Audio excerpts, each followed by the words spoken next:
Bonjour à tous et bienvenue dans cette nouvelle vidéo. On se retrouve aujourd'hui pour la soirée de remise des récompenses des Coupes de France FDJ. Je vous emmène à la découverte de cette épreuve importante du calendrier en vous faisant découvrir l'incroyable lieu de la soirée qui avait lieu le jeudi 5 décembre à Paris. Je vais vous montrer les backstage car nous sommes au cœur des studios de tirage du loto de la FDJ.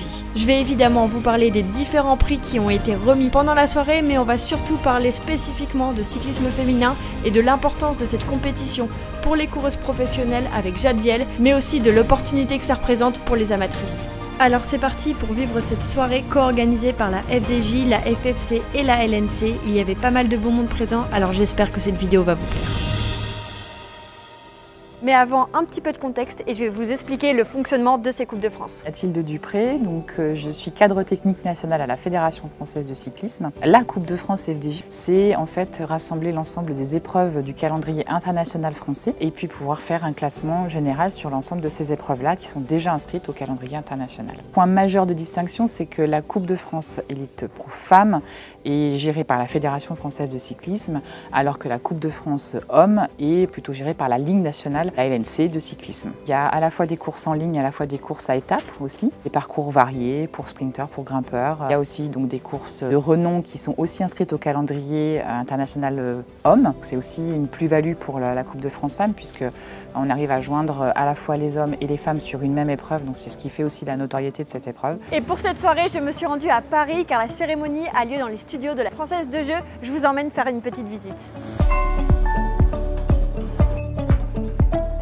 Allez, direction les plateaux de tournage. Ici, on est sur le plateau numéro 2 et ce soir, il y aura le tirage de l'Eurodream. Est-ce qu'on n'est pas bien là? Avec mon poteau José. Ah là c'est le plateau de Charlie. Là il y a beaucoup de monde ici. Bonjour. Bonjour. Nous voici maintenant plateau 4, plateau que vous reconnaissez peut-être un peu mais pas trop si vous avez vu la vidéo l'année dernière. J'avais fait le live avec Charlie. Ce live il a de nouveau lieu cette année. Charlie va l'animer tout seul et honnêtement ça me met beaucoup moins de pression comme ça. Et donc le setup a un peu changé. On n'est pas sur un fond vert mais on est sur un setup un peu cocooning et franchement l'ambiance elle est chouette. Bon là on est devant le plateau numéro 3. C'est le plateau le plus important mais zone sécurisée, on n'a pas le droit d'y aller puisque dedans il y a toutes les machines qui servent à faire les tirages avec toutes les boules pour le tirage, donc c'est trop sécurisé pour nous, on n'a pas les accès. On est sur le plateau numéro 1, c'est ici qu'auront lieu toutes les remises de récompenses, donc c'est clairement ici que toute la soirée va se passer. Ce soir, il y a beaucoup de lauréates qui sont présentes, mais pas seulement des coureuses professionnelles, puisqu'ils récompensent aussi la meilleure équipe amatrice. Mais je vais tout vous expliquer, la soirée elle va bientôt commencer, donc je vous emmène avec moi. Plaisir de vous retrouver ce soir pour cette soirée des Coupes de France FDJ 2024. Le plaisir de vous retrouver. Ce soir, évidemment, les lauréats et les lauréates des différentes épreuves. Et on va parler principalement des Coupes de France femmes et pour ça, on commence avec les résultats du classement général. Je m'appelle Jade Viel et je fais partie de la FDJ Suez. L'année dernière, j'avais fini 3e, là j'ai encore fait 3e, donc on verra bien l'année prochaine, mais c'est bien d'avoir un peu un fil rouge comme ça tout le long de la saison. C'est donc Jade Viel qui termine 3e de ces Coupes de France FDJ 2024. C'est difficile de dire que c'est un objectif parce qu'on ne sait pas à l'avance si on pourra être sur les courses parce qu'il y a certaines Coupes de France où on ne peut pas être présent avec notre équipe. C'est des courses oui, où on s'amuse un peu plus, où on peut avoir un peu plus de responsabilité. De mon côté personnel, ouais, c'est des courses que je vise quand même. Et maintenant, découvrez qui remporte la Coupe de France de National 1. Ce qui fait un peu la particularité de cette Coupe de France, c'est qu'effectivement, elle est réservée au secteur professionnel avec l'ensemble des équipes Pro Series, Continental, femmes. Mais on laisse aussi la possibilité aux équipes labellisées National 1 femmes de pouvoir y participer dans le seul but en fait de faire augmenter le niveau et que les meilleures amateurs françaises puissent se confronter au plus haut niveau international. Et ce titre de meilleure équipe N1 femmes est décerné en 2024 à la team Chambéry. Je m'appelle Clémence Latinier, j'ai 21 ans.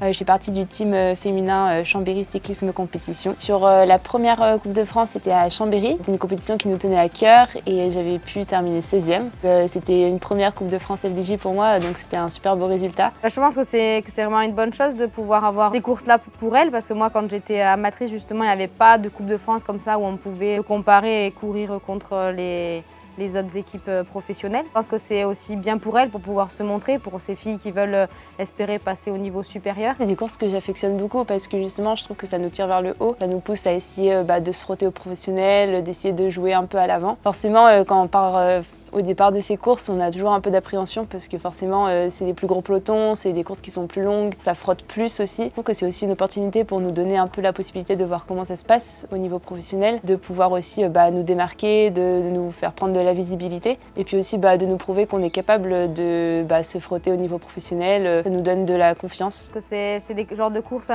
avec aussi des profils toujours un peu variés. Il y a du sprint, il y a aussi du côté punchy avec les courses en Bretagne. Chacune peut avoir sa carte et avoir son opportunité sur ces courses-là. L'année dernière, c'était du coup ma première année en N1. J'y allais surtout pour prendre de l'expérience et j'avais pas forcément un projet particulier. Et en fait, au cours de la saison, j'ai vu que j'étais capable de faire des choses assez chouettes et j'ai vraiment pris beaucoup de confiance. J'ai vraiment eu un petit déclic mental où je me suis dit que en fait, j'avais ma place parmi le peloton professionnel et donc pour la suite, j'aimerais bien pouvoir accéder à ce niveau-là et pouvoir essayer de me démarquer de plus en plus et donc avec Chambéry cette année, continuer à évoluer sur les Coupes de France FDJ, d'aller chercher de beaux résultats.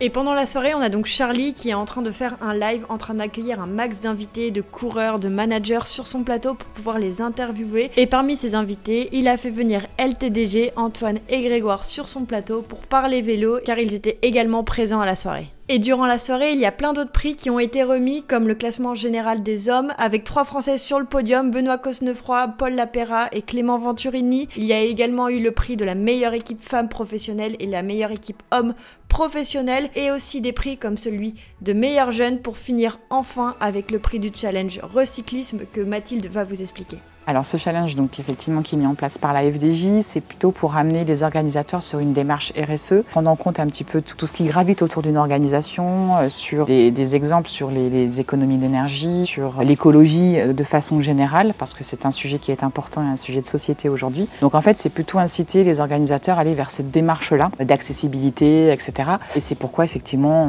on a mis ce challenge en place avec une belle dotation à la clé et voilà. Et là c'est le Grand Prix de Morbihan qui a remporté le prix cette année. Maintenant que la soirée est terminée, on va pouvoir aller au cocktail. J'espère que la vidéo vous a plu. Si c'est le cas, n'hésitez pas à la liker. Moi, dans 2 jours, je vais à la présentation d'équipe de la FDJ Suez. Donc restez connectés, donc n'oubliez pas non plus de vous abonner pour suivre toutes les actualités. Je vous dis à bientôt dans de nouvelles vidéos.